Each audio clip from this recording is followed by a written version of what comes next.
Question समझ नहीं आ रहा, समझा दो। मैं अभी बिजी हूँ, जाओ अपने पापा से पूछो। लेकिन माँ, आप तो फोन चला रही हो। मैंने तुमसे कहा ना मैं अभी बिजी हूँ, जाओ अपने पापा से पूछो। पापा पापा मुझे ये क्वेश्चन समझ नहीं आ रहा, समझा दो।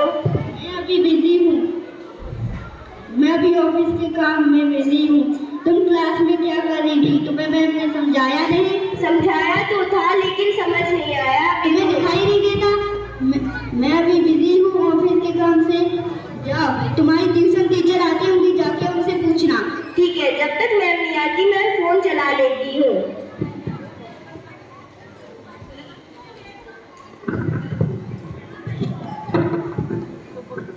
Good evening mister and Mrs. Good evening Radhika. Good evening ma'am. चलो जल्दी से अब चैप्टर सुनाओ।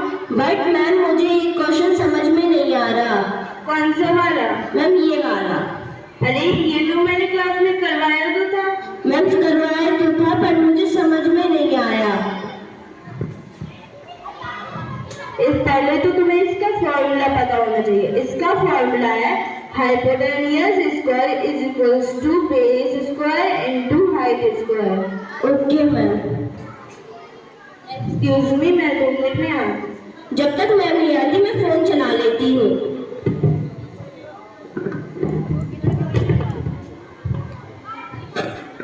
अरे राम, जब देखो जब फोन चलाती रहती है, कभी कुछ पढ़ भी लिया कर। अब चल फोन रख, मैं रामायण पढ़ लेती हूँ। ठीक है मैम।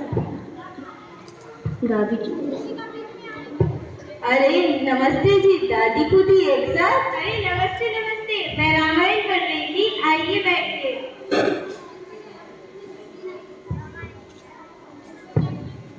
चलो बताओ अब उस क्वेश्चन का क्या हुआ? मैम, मैंने करने की कोशिश की पर मुझे समझ में नहीं आया। अरे उसमें ऐसा क्या है जो तुम्हें समझ में नहीं आया?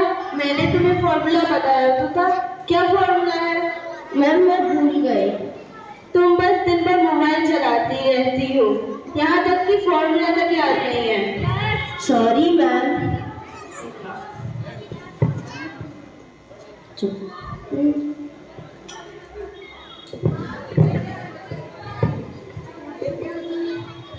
अरे अरे तुम्हारी माँ को कैसे पता चला कि पापा को पानी चाहिए? वो माँ और पापा चेक करते हैं इसलिए। ओह, जब मम्मी और पापा ही फोन चलाते हैं तो बेटी का पढ़ाई में दिमाग कैसे लगेगा? चलो मैं तुम्हें ये लास्ट टाइम बताती हूँ। इसका फॉर्मूला है hypotenuse square is equals to base square into height square. Please put the value and solve it. But ma'am, एक बार आप करके दिखाइए, मुझे समझ नहीं आ रहा। बस राधिका, अब मैं तुम्हें और नहीं पढ़ा सकती।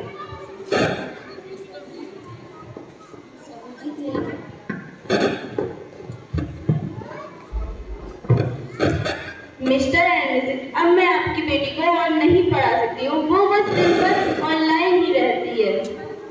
तू आप किस लिए है? फिर हमने आपकी सैलरी की तो बढ़ाई थी। क्या सैलरी? जब राधिका का मन पढ़ाई में ही नहीं लगता तो क्या मैं उसके लिए 24 घंटे ही लगी रहूं? मैम सही कह रही हैं, आखिर वह एक बच्ची ही तो है, एक कच्ची मिट्टी के ढेर के समान।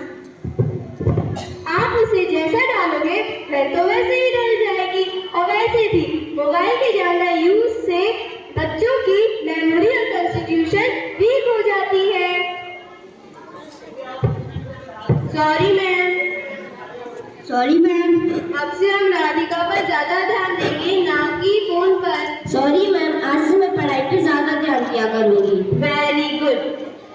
जरूरी नहीं बच्चों की पढ़ाई में कमजोर होने पर हमेशा टीचर की गलती हो, कभी कभी अभिभावक